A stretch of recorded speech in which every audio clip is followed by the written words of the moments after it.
목사 말씀하신 것처럼 저의 사역은 주로 이제 교회들을 방문하고 또 교회 목사님들과 또 리더들 또 성도님들과 함께 어떻게 우리 교회가 선교적 교회가 될 수 있을 것인가 그런 고민과 그런 사역을 같이 하고 있습니다. 최근에 하나님께서 저에게 많은 은혜를 주셔서 새로운 흐름들을 많이 보게 하셨어요. 예전에는 주로 큰 교회, 유명한 교회를 많이 갔었는데 최근에 하나님께서 저의 지평을 많이 넓혀주셔서 새로운 그런 교회의 모습들을 많이 보게 하셨습니다. 여러분과 같은 교회가 굉장히 많이 있어요. 한국에서 제가 사역하면서 놀라운 것은 뭐냐면 이렇게 어둡고 힘겨운 상황 가운데서 하나님께서 그분의 일을 멈추지 않고 있다고 하는 것이 너무 놀라운 것이었습니다. 특별히 이제 제가 작년에 한국에서 컨퍼런스를 이렇게 하는데 한 영상을 이렇게 보게 되었어요. 그 영상 가운데 중학교 2학년 여자아이가 그래서 이제 인터뷰하는 영상이었거든요. 근데 그 아이가 어느 한 새로운 도시로 이사를 가서 근데 거기서 이제 적응을 하고 신앙생활을 하고 있는데 아이가 인터뷰 가운데서 막 울어요. 중학교 2학년짜리 여자아이가. 근데 그 우는 이유가 뭐냐면 제가 크리스찬으로서 살아가는 게 너무 어렵다고 하는 거예요. 중학교 2학년짜리 여자아이가 뭐가 이렇게 어려울까? 근데 가만히 들어보니까 제가 새로 이사간 그 학교 부산 경남 지역인데 자기 반에 크리스찬이 단 한 명도 없대요. 교회 다니는 사람이 단 한 명도 없기 때문에 혼자서 크리스천을 살아가기 너무 힘들고 나중에 이제 그 지역에 있는 목사님들 이야기 들어보니까 최근에는 너무 복음 전파가 안 되어서 한 반 걸러 한 반에 크리스천 한 명이 있을 정도로 이렇게 다음 세대들이 죽어가고 있는 현실이라고 하는 것을 알게 되었어요. 물론 지역마다 편차가 있겠지만 그 얘기를 들으면서 한국 교회가 지금 얼마나 어려운 상황인가라고 하는 것을 알게 되었어요. 팬데믹을 통과하면서 수많은 교회들이 문을 닫았습니다. 한국에는 한 6만 개 교회 가운데서 1만 개 교회가 문을 닫았다고 이야기를 하죠. 제가 살고 있는 로스앤젤레스는 한 6, 700개의 교회가 있는데 그중에 한 200개의 교회가 문을 닫았습니다. 그러니까 굉장히 많은 교회가 문을 닫았습니다. 토론토도 마찬가지라는 생각이 듭니다. 최근에 이렇게 영적인 쓰나미 같은 현상을 우리가 경험하면서 아까 말씀드린 것처럼 우리가 어디에서 교회의 희망을 보여야 될 것인가 굉장히 절망 가운데 있는 상황이죠.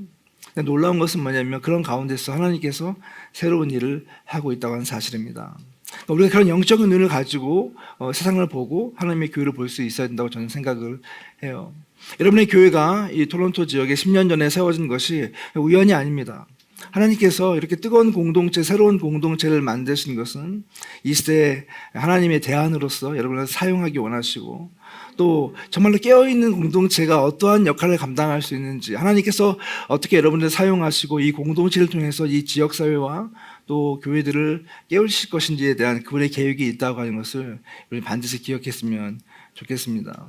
그래서 우리가 10주년을 맞이하면서 더 이상 베이비가 아니고 더 이상 어린이가 아니라 이제 더 성숙한 모습으로 우리에게 주어진 책임이 있다고 하는 것들을 여러분이 좀 깨닫고 그걸 나의 사명으로 이렇게 받아들일 수 있으면 너무 좋겠습니다.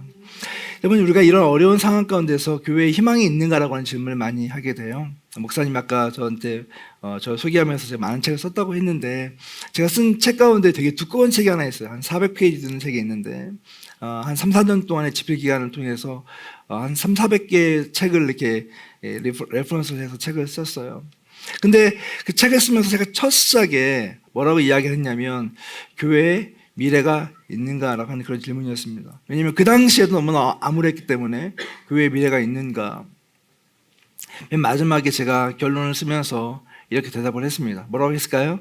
교회의 미래는 있다 이렇게 썼어요. 읽어보신 분 많이 계시네요. 네. 근데 교회의 미래는 있다라고 제가 이야기를 했는데 그 이유가 뭐냐 하면 우리가 희망이 있고 우리 교회가 희망이 있는 것이 아니라 이 교회를 만드신 분은 하나님이시기 때문에 예수 그리스도의 보혈의 피로 교회가 세워졌기 때문에 교회의 미래가 있다라고 하는 것입니다. 다른 말로 이야기하면 교회가 교회다워진다면 교회가 교회의 본질을 회복할 수 있다면 교회는 주님께서 의도하셨던 그런 공동체가 될 수 있을 거라고 하는 생각인 거죠. 제가 최근에 읽었던 책 가운데 폴 워셔라고 하는 사람이 쓴 책이 있어요. 이 사람이 쓴 책이 현대 교회를 향한 10가지 기소장이라고 하는 책이었습니다.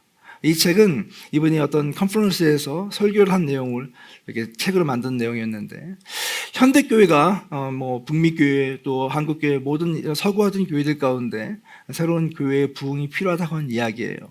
근데 이 부흥을 이루어가기 위해서 새로운 하나님의 역사를 경험하기 위해서 반드시 필요한 것이 있는데 이 10가지 사항들을 교회가 회복해야 된다는 것이었습니다.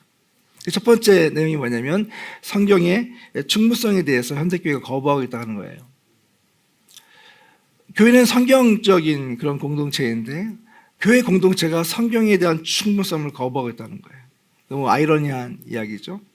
하나님에 대해서 교회가 무지하대요. 하나님이 누구이신가? 그분의 사랑과 그분의 인자하심을 넘어서서 그분의 공의와 그분의 심판까지 그 하나님에 대해서 교회가 무지하고 있다는 거예요. 사람들의 죄를 지적하지 않는데요. 교회 오면 축복을 주고 또 은혜를 사모하지만 우리 마음 가운데는 내적인 죄를 지적하지 않는 현대교회를 이야기하고 있어요. 예수 그리스도의 복음에 대해서 무지하대요. 복음이 무엇인가에 대해서 사람들은 늘 이야기하지만 진짜 복음이 무엇인가에 대해서 무지한 사람이 너무 많다는 거예요. 비성경적인 복음 초청이 난무하대요. 우리 교회 와봐. 우리 교회 너무너무 좋은 곳이야. 그런데 이 교회가 어떤 곳인지 왜 그들을 복음으로 또 교회로 초청해야 되는지에 대해서 그 본질을 망각한 교회가 너무 많다고 하는 것이에요. 교회의 본질에 대해서 무지하대요. 교회란 무엇인가? 교회가 무엇을 위해서 존재하는 것인가? 우리는 교회가 왜 정말 우리 삶의 중심이 되어야 하는 것인가? 라고 하는 것에 대해서 많은 사람들이 무지하다고 하는 거예요. 교회의 권징이 사라졌대요. 잘못하는 사람들, 성경적인 원칙에 의해서 권징하는 것이 사라졌고 또 구별됨에 대해서 침묵하고 있다고 하는 것이죠. 우리가 세상으로 부름받은 존재이고 세상 속에서 구별된 존재로 존재해야 된다고 하는 것에 대해서 그런 메시지가 사라져버렸대요. 가정에 대해서 성경적 원칙이 사라져버렸다. 우리가 너무 잘 아는 내용들이죠. 가정이 무엇인가? 성경적인 가정관이 사라져버린 교회들. 마지막으로 너무 슬픈 이야기인데 하나님의 말씀을 먹지 않는 목사들이 너무 많대요. 좀 넓혀서 이야기한다면 많은 리더들이 세워져 있지만 하나님의 말씀대로 살지 않고 하나님의 말씀대로 우리가 정말 기도하지 않는 그런 목회자와 사역자들이 많다고 하는 이런 이야기를 하는 겁니다. 저는 이 이야기들을 읽어가면서 이 이야기가 너무 가슴이 아팠어요. 왜냐하면 교회라고 하는 공동체는 이 10가지가 사실은 충분해야 되거든요. 이런 것들이 넘쳐야 되는 것이 진짜 교회거든요. 하나님의 말씀과 하나님 그분의 사랑과 그분의 그런 교회됨이 우리 교회에 충분해야 되는데 가장 중요한 것들을 놓쳐가고 있으면서 우리가 그것을 교회라고 착각을 하는 거예요. 그렇기 때문에 사람들은 이 교회에 대해서 실망하고 더 이상 교회를 신뢰하지 않게 되는 것이죠. 왜냐하면 그들이 우리 교회에게 요구하는 것은 더 좋은 교회, 더 좋은 서비스를 제공하는 교회, 더 많은 프로그램을 제공하는 교회, 우리에게 편안함을 제공하는 교회를 원하는 것이 아니라 사실 진짜 교회다운 교회를 원하고 있기 때문에 그래요. 우리의 영적인 목마름과 우리의 이런 새로운 삶에 대한 그런 목마름을 채워줄 수 있는 진정한 교회 공동체를 원하고 있는 이 시대에 우리는 뭔가 다른 것에 핀트를 맞추고 다른 것에 우리의 어떤 소망을 두고 있다는 것을 우리 스스로 발견하게 된다고 하는 것이죠. 제가 읽었던 또 하나의 책 가운데에서 최근에 저의 아주 좋은 멘토이고 친구인 앨런 헌시라고 하는 분이 쓴 책이 있습니다. 이분은 북미 지역의 선교적 교회 운동을 이끌어가고 있는 아주 중요한 리더예요. 제가 이분의 책을 처음 읽고 너무나 큰 도전과 충격을 받았어요. 이분이 쓴 책이 처음에 나온 것이 한국말로는 새로운 교회가 온다라고 하는 책이었는데 한국말로 나오기 전에 공부하면서 이 책을 읽다가 너무 놀랐어요. 왜냐하면 벌써 한 15년 전, 20년 전에 북미 지역에서 일어나고 있는 새로운 교회 운동들을 이분 연구하면서 새로운 교회들은 우리의 틀을 깨는 교회다. 그러니까 우리가 생각하고 있는 그 범주 이상의 어떤 것을 추구하는 교회라고 하는 것을 이야기하면서 수많은 예를 들었어요. 근데 제가 받아들일 수가 없는 거예요. 왜냐하면 저는 한국에서 자라왔고 전통적인 교회에서 성장을 했고 그리고 미국에 유학을 와서 큰 교회를 보고 제가 소망을 갖고 있었는데 이분이 이야기하는 교회는 너무나 과격하고 너무나 정말 나의 틀을 벗어나는 그런 교회였거든요. 그래서 이분이 하는 말이 뭐라고 했냐면 교회는 이제 세상으로 침투해야 된다. 세상으로 찾아가야 된다고 하는 거예요. 저는 그전까지 교회를 가면 교회가 좋은 건물을 가지고 있고 좋은 프로그램을 가지고 있으면서 많은 사람들을 교회로 초청하는 것이라고 생각을 했어요. 근데 이분이 갖고 있는 컨셉은 완전히 다른 거죠. 교회는 세상을 향해 나아가야 되고 세상을 향해 침투해야 되고 우리 모두는 선교사가 되어야 한다. 이런 얘기를 하는 거예요. 저의 어떤 기존 관념을 너무나 뒤흔드는 그런 이야기였습니다. 근데 이분이 이제 팬데믹을 통과하면서 책을 한 권 내게 되었는데, 제가 사실 팬데믹 기간 동안에 3권의 책을 썼습니다. 왜냐하면 저도 한국 교회에 대한 여러 가지 고민을 하면서 한국 교회가 이 팬데믹을 통과하면서 어떻게 준비하고 또 어떻게 대응해야 될 것인가를 저도 많이 공부했기 때문에 그것을 위해서 이제 책을 3권을 썼어요. 전 이분의 책을 기다렸습니다. 왜냐하면 제가 제시했던 내용들이 과연 얼마나 시대에 부합하는 내용일까 확인하고 싶은 마음도 있었거든요. 이분이 책을 딱 썼는데 처음 나온 책이 뭐였냐면, 그때 나온 책이 뭐였냐면 메타노이아라고 하는 책이었습니다. 이분이 이제 앨런 월시라고 하는 분인데 좀 있어 보이게 생겼죠. 예. 네. 실제로 보면 이 정도는 아닙니다. 예. 근데 이 목사님이 글을 쓰고 책을 냈는데 제가 약간 좀 의아한 거예요. 왜냐하면 이분은 미래학자이기도 하고 또 교회 갱신가이기도 하고 굉장히 혁신적인 내용을 많이 다룬 내용이기 때문에 이분이 낸 책이 굉장히 미래지향적이지 않았어요. 근데 책 제목이 뭐냐면 메타노이아예요. 메타노이아라고 하는 뜻은 뭐냐면 회개라는 뜻이거든요. repent 혹은 repentance. 약간 좀 의아해한 거예요. 그래서 이 책을 쭉 읽어가는데 이분이 뭐라고 이야기하고 있냐면 우리가 가지고 있는 회개에 대한 개념이 잘못됐다는 겁니다. 메타라고 하는 단어는 요즘 많이 쓰죠. 메타버스, 페이스북이 메타로 바뀌었으니까. 이 메타라는 단어가 갖고 있는 뜻이 beyond 혹은 above 혹은 overarching 이런 단어입니다. 뜻입니다. 뭐냐면 우리가 갖고 있는 어떤 것을 넘어서는 그 이상의 가장 어떤 중요한 본질을 다루는 것이 메타라고 하는 뜻이고, 노이아라고 하는 이 단어는 뭐냐면 way of thinking, 우리 사고의 방식을 의미하는 것입니다. 성경에서 이야기하는 메타노이아라고 하는 뜻은 뭐냐면 즉 우리가 기존에 가지고 있던 우리의 사고방식을 넘어서는 가장 본질적인 어떤 것을 의미하는 것입니다. 여러분 성경에서 많은 선지자들이 하나님의 말씀을 받고 회개를 외쳤습니다. 회개해라. 근데 하나님 말씀하시는 그 선지자를 통해서 말씀하시는 그 회개라고 하는 것은 무엇일까요?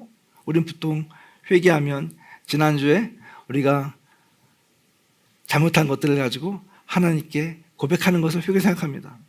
그러니까 누군가를 미워하고 무엇을 훔치고 누군가를 아프게 하고 이런 것들을 회개합니다. 물론 그것도 회개의 일종의 모습입니다. 그러나 성경에서 이야기하는 메타노이아의 의미는 그것을 넘어선다고 하는 것이에요. 선지자들은 이렇게 이야기합니다. 우리가 하나님을 떠나서 우상을 섬기고 또 하나님이 원하시지 않는 그 길에 섰을 때 메타노이아, 우리의 삶의 방향을 다시 터닝하는 것을 의미하는 것입니다. turning from, 우리가 있었던 현재 어떤 삶으로부터 터닝을 해서 turning toward, 어딘가를 향해 다시 나아가야 되는데 그것이 어딜까요? 하나님 그분께로 돌아가는 것을 의미하는 것이죠. 즉 우리가 지었던 우리의 죄와 또 우리의 우상 숭배를 다 버리고 하나님께 돌아가는 것을 성경은 메타노이아로 표현을 합니다.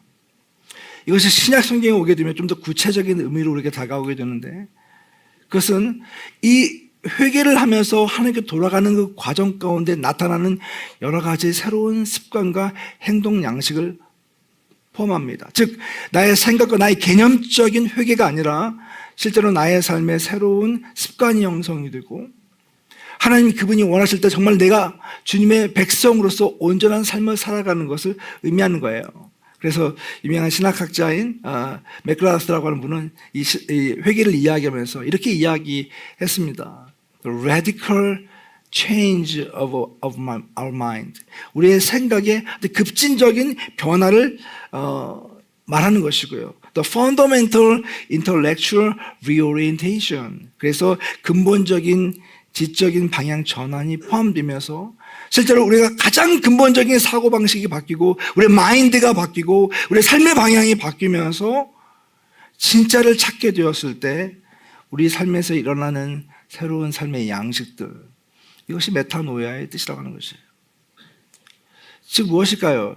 오늘날처럼 수많은 도전이 있고 수많은 변화가 있는 시대 가운데서 우리가 크리스찬으로 살아가면서 세상에 영향을 미치는 존재가 된다고 할 때, 세상을 선교하는 그런 사람이 된다고 할 때 우리에게 요구되는 것은 뭐냐면 어떤 새로운 행동을 하고 새로운 프로그램을 만들고 새로운 이벤트를 하는 것을 넘어서서 이곳에 있는 우리 성도 한 사람 한 사람이 예수 그리스도의 제자로 우리의 생각과 우리의 마인드와 삶의 태도와 삶의 습관이 바뀌어져. 즉 나의 존재가 나의 모습을 통해서 예수 그리스도의 향기와 예수 그리스도의 존재가 드러날 수 있게 될 때, 주님 우리에게 의도하셨던 그러한 삶이 시작되게 될 때, 거기에서 진정한 변화는 일어나게 된다는 사실이에요. 여러분, 오늘날 우리는 교회를 많이 강조하고 있지만 그 교회 안에 다니고 있는 성도들의 삶에 대해서 얼마나 터치하고 있는지 잘 모르겠어요. 교회라고 하는 것은 눈에 보이는 가시적인 건물이 아닙니다. 어떤 좋은 큰 건물이 아니에요. 빌딩이 아니에요. 교회라고 하는 것은 뭐냐면 예수 그리스도를 따르는 제자들의 공동체예요. 주님은 그들을 향해서 교회라고 이야기하셨고 그 믿음의 고백 위에 교회를 세우셨습니다. 그렇기 때문에 그 교회를 이루고 있는 한 사람 한 사람이 얼마나 건강하고 얼마나 정말 주님의 백성으로서 자기의 정체성을 가지고 살아가고 있는가가 교회의 건강성을 나타내는 겁니다. 우리 두란노 교회가 정말 아름다운 교회가 되고 영향력 있는 교회가 된다고 하는 것은 여러분의 숫자가 더 많아지는 것도 물론 중요하겠죠. 더 좋은 건물을 갖는 것도 중요할 거예요. 그러나 이곳에는 우리 성도 한 사람 한 사람이 정말로 하나님을 사랑하고 예수 그리스도의 복음이 우리의 삶을 이끌어가고 우리가 그 복음에 반응할 수 있는 성도가 되어지게 될 때, 그런 사람들이 더 많이 세워지게 될 때, 그것이 이 교회의 기준이 되고 척도가 되어질 때, 그때 이 교회는 정말로 건강한 교회가 되는 것이고 주님이 원하시는 교회가 될 수 있다고 주님 말씀하고 있는 거예요. 여러분, 주님께서는 우리 교회를 향해서 엄청난 약속을 하셨습니다. 뭐라고 말씀하셨냐면, 이 땅에 많은 교회들은 사실 문을 닫고 사라지기도 하지만 진정한 주님의 교회는 결코 음부의 권세에 무너지지 않을 것이다. 그것이 주님이 우리에게 하셨던 말씀이에요. 왜냐하면 모든 교회들은 예수 그리스도의 그 피 묻은 복음 위에서 그분의 생명 위에서 세워진 교회이기 때문에 그 생명을 붙잡고 있는 교회는 결코 음부의 권세가 그들을 해하지 못할 것이다. 그것이 주님께 우리가 하셨던 약속이라 하는 거예요. 거기에 우리 성도들이 그 말씀을 붙잡고 내가 그런 존재가 될 수 있다면 그 소망이 일어난다고 저는 생각합니다. 여러분에게 그런 은혜가 있기를 주의 이름으로 축원합니다. 여러분 한 사람 한 사람이 그런 존재가 되기를 주의 이름으로 축원합니다. 여러분, 하나님은 우리에게 너무 놀라운 이야기를 하시면서 또 놀라운 사명을 주셨습니다. 우리가 잘 아는 것처럼 마태복음 28장에 보면 예수님께서 모든 지상 사역을 다 마치시고 그의 제자들에게 마지막으로 유언의 말씀을 남기십니다. 그 말씀이 뭐냐면 마태복음 28장 18절, 19절, 20절에 있는 말씀입니다. 그러면 너희는 가서 모든 민족으로 제자를 삼아 아버지와 아들과 성령의 이름으로 세를 베풀고 내가 너에게 분부한 모든 것을 가르쳐 지키게 하라. 볼지라도 내가 세상 끝날까지 너희와 항상 함께 할 것이다. 이것이 우리에게 하셨던 말씀이잖아요. 근데 여러분, 이 말씀을 우리가 보게 되면 너무나 감격적이고 너무나 놀라운 말씀이긴 하지만 그러나 사실은 내가 그 말씀 앞에 서 있을 때 과연 내가? 이런 생각이 들지 않습니까? 이 말씀이 예수님의 제자들에게는 해당되는 말씀인 것 같아요. 베드로나 야고보나 요한이나 사도 바울 같은 사람에게는 해당되는 말씀인 것 같아요. 근데 과연 나에게도 이 말씀이 해당되는 말씀인가? 원래 현대교회의 문제는 바로 거기에 있습니다. 왜냐하면 많은 성도들이 예수 그리스도의 말씀을 읽지만 이 말씀을 나의 사건으로 받아들이지 않기 때문에 그렇습니다. 근데 예수님은 이 말씀을 2000년 전에 제자들에게 하신 말씀이지만 동시에 21세기를 살아가고 있는 저와 여러분에게 동일하게 하고 있다고 하는 사실이에요. 그런데 이 말씀이 어떻게 우리에게 사건을 줄 수 있을 것인가? 우리가 이렇게 부족한데 어쩌면 이렇게 낯선 땅에 살면서 서바이벌 하기도 힘든 이런 상황 가운데서 내가 그리스도의 제자로서 열방을 향해 나아갈 수 있는 그런 삶을 살 수 있다? 라고 하는 이 부분에 대해서 우리는 스스로 퀘스천 마크를 많이 갖고 살아가고 있어요. 저는 이것이 되게 고민이었습니다. 왜냐하면 선교를 공부하고 가르치면서 주님, 이것이 몇몇 특별한 사람들에게 주어진 사명이 아니라 우리 모두의 사명이라고 한다면 과연 이것을 우리가 어떻게 감당할 수 있습니까? 근데 주님께서 저희가 어느 날 눈을 활짝 탁 열어주신 사건이 있었습니다. 그 말씀이 뭐냐면 예수님이 우리에게 가르쳐주신 하나님 나라에 대한 이야기였어요. 여러분, 우리 마태복음 13장 31절부터 32절 말씀을 같이 한번 읽어보겠습니다. 시작. 또 비유를 들어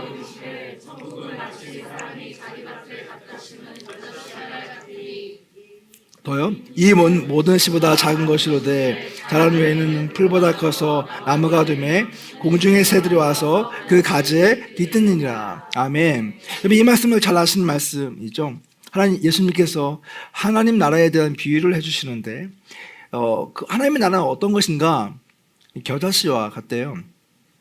저는 이 말씀을 수도 없이 읽었거든요. 근데 읽으면서 이 말씀이 뭘 의미하는지 잘 몰랐어요. 근데 어느 날 질문을 하게 됐습니다. 예수님, 하나님의 나라가 겨자씨와 같다고요? 근데 제가 배웠을 때 하나님의 나라는 어떤 거였냐면 엄청나게 거대한 것이었거든요. 막 엄청난 거예요. 거기 가면 막 다 모든 길이 금으로 깔려 있고, 손잡이가 막 다이아몬드고, 밥 먹을 때는 루비가 막 있고, 막 모든 것이 다 그런 것이었어요. 근데 예수님이 뭐라고 말씀하시면 하나님의 나라를 이야기하면서 하나님의 나라는 마치 겨자씨와 같대요. 제가 어릴 때 어느 날 저희 교사 선생님이 이스라엘을 갔다 오셨어요. 그러면서 그 선생님께서 이스라엘 갔다 온 기념으로 선물을 저에게 하나씩 주셨습니다. 저희는 그 당시 너무 어릴 때였고, 또 당시 외국을 간 사람이 거의 없었기 때문에 우리 선생님이 그 이스라엘을 갔다 오시면 초콜릿이라든가 아니면 사탕 같은 걸 주지 않았어요. 막 기대하고 있는데 요만한 걸 하나 주세요. 요만한 거. 그러면서 이렇게 하나 나와주시는 거예요. 제가 받아보고 이게 뭐예요? 셀로펀지 같은 거예요. 이게 뭐예요? 그랬더니 잘 보라는 거예요. 잘 봤더니 이거는 뭐가 있어. 이게 겨자씨란다. 겨자씨 한번 보여주시겠습니까? 여러분, 겨자씨가 이런 거예요. 겨자씨 이런 거예요. 제가 그걸 가지고 잘 킵했을까요? 아니면 잃어버렸을까요? 네. 저를 잘 알고 계시네요. 네. 갖고 왔어야 되는데, 네, 그거 잊어버렸어요. 왜냐면 그 당시에는 그게 얼마나 중요한 건지 몰랐거든요. 근데 제가 말씀을 읽다가 겨자씨가 뭐지 하고 찾아봤더니 이런 사진이 나오는 거예요. 예수님께서 왜 하나님의 나라를 겨자씨와 같다고 이야기했을까요? 그 다음 절에 뭐라고 하냐면 예수님이 하나님의 나라는 마치 누룩과 같다라고 이야기해요. 누룩은 요리할 때 쓰는, 요즘은.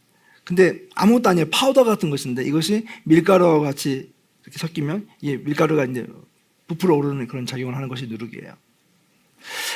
제가 말씀을 묵상하면서 예수님이 하신 말씀을 다시 생각해 보았습니다. 하나님의 나라는 처음에 볼 때는 보잘 것이 없는 거예요. 너무 작은 거예요. 근데 이 하나님의 나라가 땅에 심겨져서 뿌리를 내리고 성장하기 시작하면 그래서 가지가 뻗치고 잎사귀가 열리고 많은 새들이 와서 깃들게 되고 그 안에서 쉼을 얻게 된다고 하는 거예요. 여러분, 하나님의 나라는 죽어서만 가는 것이 아니라 이 땅에서 우리가 경험하는 것입니다. 예수님 이 모든 말씀이 현재형으로 기록되어 있어요. 그리고 이 말씀 가운데 가장 중요한 것이 뭐냐면 하나님의 나라는 멈춰있는 것이 아니래요. 하나님의 나라는 확장되는 것이고 움직이는 것이래요. 그래서 하나님의 나라가 정말 그것에 임하게 되면 우리의 삶이 변할 수밖에 없고, 우리의 가정이 변할 수밖에 없고, 우리 주변이 바뀔 수밖에 없고, 우리 교회가 있는 그곳에 지역사회가 바뀔 수밖에 없다. 이것이 주님이 우리에게 말씀하신 하나님 나라의 원리라고 하는 사실이에요.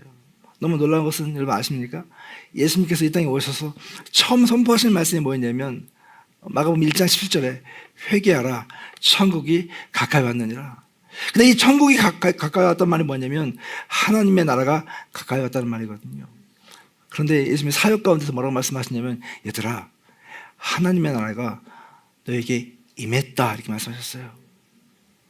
그런데 예수님이 사역 말기에 뭐라고 말씀하셨냐면 하나님의 나라가 너희 안에 있다. 제사자 입장에서 볼 때는 하나님의 나라를 잘 몰랐어요. 근데 예수님 말씀을 들었습니다. 하나님의 나라가 가까이 오고 있구나. 예수님 사역을 통해서 하나님의 나라를 경험하게 되었어요. 그런데 나중에는 하나님의 나라를 누리게 되었다고 하는 사실입니다. 이것이 하나님의 나라의 비밀이에요. 여러분, 교회가 진짜 교회가 된다는 것은 뭐냐면 이 하나님의 복음의 말씀이 우리 가운데 들려지고 이 복음의 말씀에 우리가 경험을 하게 되고 나중에 이 말씀에 젖어 살게 되는 거예요. 그것이 성도들의 삶입니다. 많은 성도들이 복음을 듣기는 들어요. 설교를 듣긴 들어요. 그런데 그 설교를 듣고 그 자체로 그냥 잃어버릴 때가 너무 많이 있지 않습니까? 어떤 경우에는 하나님의 말씀을 경험하게 됩니다. 말씀을 듣고 은혜를 받기도 하고 눈물을 흘리기도 하고 회개를 하기도 해요. 그런데 그 가운데 머물러 버려요. 주님 무엇을 원하시냐면 거기서 그치는 것이 아니라 하나님의 나라 안에 너희가 젖어서 하나님의 나라를 누리는 삶이 되라고 하는 것입니다.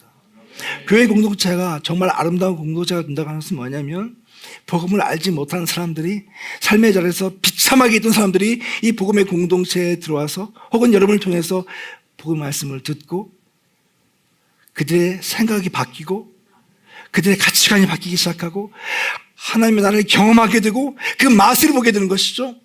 그리고 결국 이 안에서 세상의 삶이 아니라 천국의 삶을 누리게 되게 될 때 그것이 진정한 교회됨의 역할이고 또 능력이라는 건 사실이에요. 우리 두란노 교회에 그런 은혜가 있기를 주님을 축원합니다.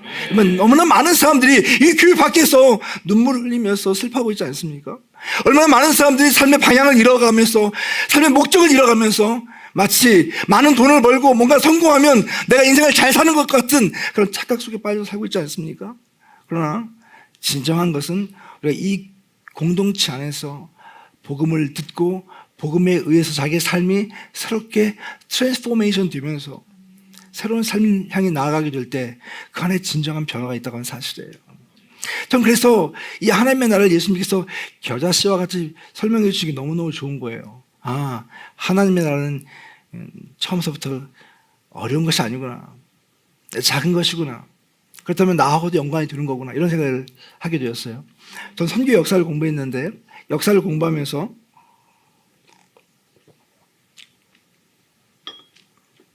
너무 놀라운 사실을 또 알게 되었어요. 예수 그리스도의 교회가 처음 시작될 때 여러분 어떤 상황인지 여러분 잘 아시죠? 당시에 이스라엘 민족이 나라를 빼앗겼습니다. 그러니까 주권이 없는 상황이었습니다. 예수님의 제자들은 어떤 사람들이냐면 다 하나같이 너무나도 모질고 연약한 사람들이었습니다. 우리가 잘 아는 베드로나 야고보, 요한, 안드레 같은 사람은 당시 어부였고요. 당시 어부는 정말 리스펙트 받지 못하는 그런 사람들이었죠. 가난한 사람들이었습니다. 또 세리 마태 같은 경우 사람들의 지탄을 받는 그런 직업을 갖고 있는 사람들이었습니다. 가룟 유다나 또 이런 사람들은 사회적인 불만족을 가지고 있는, 그래서 무력을 통해서 세상을 변혁하겠다고 하는 그런 열심 당원들이었습니다. 하나같이 우리가 볼 때는 세상을 바꾸기에는 부족한 사람들이에요. 제가 만약에 예수님이었다면, 내가 12제자를 뽑는다면 아마 빌 게이츠나 아니면 뭐 일론 머스크나, 그죠? 그리고 이강호 목사님 정도 이렇게 이렇게 해서 제가 제자를 만들지, 뭐 이렇게 이름 없는 사람들을 가지고 제자 안 만들 겁니다. 그들에게 어떤 사명을 주고 세상을 변화시키라고 말씀하지 않을 거예요. 근데 예수님께서 이렇게 이런 연약한 자들을 예수님의 제자로 삼으시고 그들에게 세계 복음화의 역할을 맡기셨다고 하는 것 자체가 아이러니 아닙니까? 자, 그렇다고 본다면 여러분과 제가 그 범죄에 속하는 사람입니까? 아닙니까? 솔직해지십시오. 네. 여러분, 우리 역시도 부족한 사람들 아닙니까? 내세울 것 아무 없는 사람들이고 너무나 부족한 사람들이고 너무나 힘이 없는 사람들이고 하루하루를 버티기가 너무 어려운데 어쩌면 정말로 제자들 같은 그런 사람들이었는데 예수님께서 우리를 뭐라고 어떻게 보시냐면 너희는 마치 겨자씨와 같은 존재라고 하는 거예요. 내가 잘나고 내가 똑똑하고 내가 힘이 있고 내가 돈이 있고 내가 뭔가 영향력이 있기 때문에 내가 너희를 선택한 것이 아니라 그 반대이기 때문에 오늘 우리가 읽은 말씀에서 있는 것처럼 우리가 연약하고 병들고 부족하고 아무 쓸모없는 존재처럼 내가 여겨지기 때문에 주님께서 의도적으로 그런 자들을 제자로 선택하셔서 이 모든 역사를 너의 힘으로 이루어가는 것이 아니라 하나님의 능력으로, 성령의 능력으로 이루어가신다고 하는 것을 그분이 입증하기를 원하신다고 하는 사실이에요. 그랬더니 저와 여러분이 해야 될 한 가지 사명이 있다면 그 주님의 말씀을 나의 말씀으로 받아들이고 나의 삶 가운데 그것을 적용시키고 그분이 나를 사용할 수 있도록 나를 내어드리는 것입니다. 거룩한 제물이 되는 것이죠. 하나님 말씀하실 때 Yes, here I am Lord. 주님께 나의 삶을 드리게 될 때 거기서 작은 역사들이 발생한다는 거예요. 저는요 한 6년 전에 제 사랑하는 목사님과 교회를 같이 개척을 했어요. 제가 이제 여러 가지 사역을 하고 있는데 그 목사님이 LA에 이제 굉장히 한 3,000명 이상 모이는 교회에 목회를 하시다가 하나님께서 그분을 극적으로 부르셔가지고 죽을 뻔했다가 하와이에 가서 죽을 뻔했다가 하나님의 음성을 듣게 돼요. 뭐라고 말씀하시냐면 멈춰라. 그러면서 하나님이 새로운 사역에 대한 비전을 주시는 거예요. 그래서 그 극적으로 구조가 되고 난 다음에 그 다음날 바로 전화가 오셨어요. 그래서 교수님 제가 교회를 개척해야 될 것 같습니다. 같이 하실 겁니까? 이렇게 물어보시는 거예요. 근데 그 죽다 살아나는 사람한테 어떻게 안 한다고 그래요. 그래서 알겠습니다, 목사님. 네, 같이 할게요. 이렇게 해서 이제 같이 교회를 개척하게 되었어요. 그러면서 저희가 이제 꿈꿨던 그런 교회를 해보는 거죠. 그래서 우리가 정말 선교적인 공동체를 만들고 선교적인 교회를 만드는 그런 사역들을 시작하게 되었습니다. 놀라운 것은 저는 의심이 많았습니다. 왜냐하면 저는 공부를 하는 사람이고 리서치를 하는 사람이기 때문에 질문이 많잖아요. 과연 이것이 한국 이민자들 가운데서 가능할까? 성도님들이 선교적인 꿈을 꾸고 자기 일상의 삶에서 선교에서 살아가고 예수의 제자로 그런 삶을 살아갈 수 있을까? 이런 질문을 많이 하게 되었어요. 개척한 지 1년 만에 팬데믹이 왔습니다. 2년 동안 교회 문을 열지 못했어요. 놀랍게 하나님께서 우리 교회도 이렇게 은혜를 주셨는데 저희 교회도 은혜를 많이 주셔서 성도가 계속해서 성장을 했습니다. 지금은 어른들이 한 700명, 800명 정도 출석을 하는 교회가 되었고 그리고 아이들까지 합치면 한 1000여 명 정도 모이는 그런 교회로 성장을 하게 되었어요. 저희 함께 개척한 목사님이 너무 설교를 잘하세요. 그래서 그런 일이 발생한 것이죠. 그런데 그 사역을 하면서 우리가 정말 초점을 맞춘 것은 뭐냐면 얼마나 많은 사람들이 모이느냐가 아니라 이곳에 있는 사람들이 얼마나 선교적인 존재가 될 수 있느냐라고 하는 것에 질문을 던졌습니다. 그리고 우리는 도전했습니다. 여러분, 만약에 여러분들이 기존에 다니는 교회에서 원하는 그런 서비스를 원하신다면 저희 교회 오지 마세요. 등록하지 마십시오. 그러나 우리 교회는 정말 주님이 원하시는 선교적인 꿈과 비전을 가지고 이 사회에 같이 올인하고 싶은 분들만 등록하라고 우리가 5주, 7주씩 새신자 교육을 하면서 많이 강조를 했는데 사람들이 참 너무 놀라운 게 뭐냐면 아무리 협박을 해도 안 통해요. 그냥 등록하고 교회를 다녀요.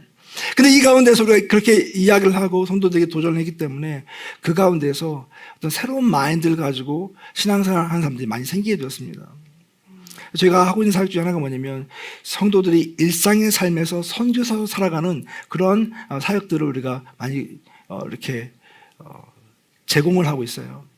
모든 것들은 다 성도들이 헌신하고 자기들이 결단하고 자기들이 사역을 합니다.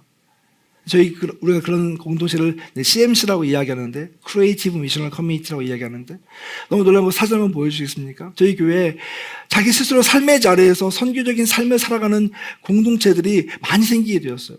저는 제가 연구하면서 교회에 있는 전체 소그룹 가운데서 약 20% 정도가 이런 창의적인 소그룹이 된다면 되게 성공적인 목표라고 생각했거든요. 근데 저희 교회가 소그룹이 한 60개 정도가 있는데 지금 현재 이런 창의적인 소그룹이 한 20개 이상 생기게 되었습니다. 이 모든 그룹은 뭐냐면 성도들이 자기의 삶의 자리에서 선교적인 삶을 살아가고 또 선교적인 그런 헌신을 하는 그런 그룹들이에요. 그러니까 여러 성도들이 모여 사니까 수백 명의 성도들이 이 사역에 참여하고 있는 것이죠. 그 가운데서 제가 한 자매들을 보여주려고 하는데요. 이 자매님들이 결혼한 그런 자매들이에요. 근데 이 자매님들이 어떤 비전을 갖게 되었냐면 북한에 있는 여성들에게 복음을 전하고 싶다는 그런 마음을 갖게 되었습니다. 근데 미국에 있으면서 북한에 있는 여성들 복음 전하기 쉽지 않잖아요. 어느 한 단체하고 연결이 되어서 탈북한 여성들, 중국에 있는 여성들을 만나서 그들과 일주일에 한 번씩 예배를 드리는 사역을 합니다. 근데 그 탈북한 여성들은 믿음이 있어서 예배를 드리는 게 아니라 한 달에 5만 원 한국 돈으로 그것을 주면 그 여성들이 그 스크린 앞에 앉아서 그 예배를 드려요. 1대1로. 이 자매들이 이 사역을 시작하면서 여러 가지 보안도 있고 어려움도 있기 때문에 되게 조심스럽게 기도하면서 준비하면서 이 자매들을 만나기 시작했어요. 그래서 너무 놀라운 것은 뭐냐면 이 탈북한 여성들을 줌으로 만나서 1시간 동안 예배를 드리는데 그 안에서 정말 놀라운 일들이 발생하는 거예요.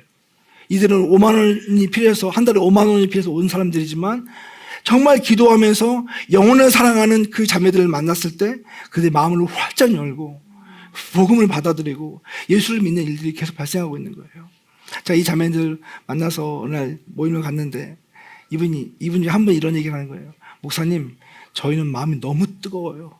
저희는 지금 선교사가 이미 되어버렸어요. 지금 북한 가고 싶어요. 이런 얘기 하는 거예요. 물론 가라고 하면 안 갈 겁니다. 그렇지만 마음적으로 이런 마음이 생기면서 너무 뜨겁다고 하는 거예요. 근데 제가 사역을 보면서 한 명 한 명, 아, 그렇구나. 우리 안에 이런 비전이 심겨지고 이런 어떤 사역의 장이 열렸을 때 성도들은 우리가 생각하는 것보다 훨씬 더 자발적이고 더 뜨겁게 그런 사역을 감당하는 것을 보았습니다. 어떤 성도님들은 아프간 난민들을 위해서 그들 섬기는 사역을 감당하기도 하고, 어떤 성도들은 아기 엄마들을 위해서 섬기는 사역을 하기도 하고, 어떤 사람들은 일상의 삶 가운데에서 양로원에 가서 그들에게 복음을 전하는 삶을 살기도 하고. 교회가 시킨 게 아니에요. 그들 가운데 선교적 의식이 심겨지고 그런 도전이 생기니까 그런 사역이 열리더라고요. 제가 한국에서 이제 많은 젊은 교회들 만난다고 이야기했잖아요. 제가 이제 최근에 하고 있는 사역이 뭐냐면 프레시 무브먼트라고 하는 사역을 하고 있습니다. 한번 보여주시면 포스터 보여주시면요. 저희가 1년에 여러 스피커들과 함께 선교육교회 운동을 만들기 위해서 사역을 감당하고 있어요. 그런데 이제 이 사역을 하면서 뭐 한국의 유명한 그런 젊은 사역자들이 많이 모이게 되는데 함께 모여서 같이 컨퍼런스도 하고, 그 다음 사진 보여주시면 같이 이제 1년에 한 번씩 3박 4일 동안 같이 속초에서 네트워크도 하고 같이 교제도 나누고 이런 생각을 하고 있어요. 근데 제가 이 사역을 하면서 놀라운 건 뭐냐면 아까 이야기한 것처럼 진짜 하나님께서 숨겨놓은 사람들이 많다고 하는 것을 알게 되었어요. 우리가 흔히 알고 있는 뭐 유명한 그런 교회들이 아니라 이름도 모르는 그런 교회들인데 거기에서 정말로 뜨거운 복음을 가지고 삶을 살아내고 역사를 이루는 교회들이 너무 많이 있는 거예요.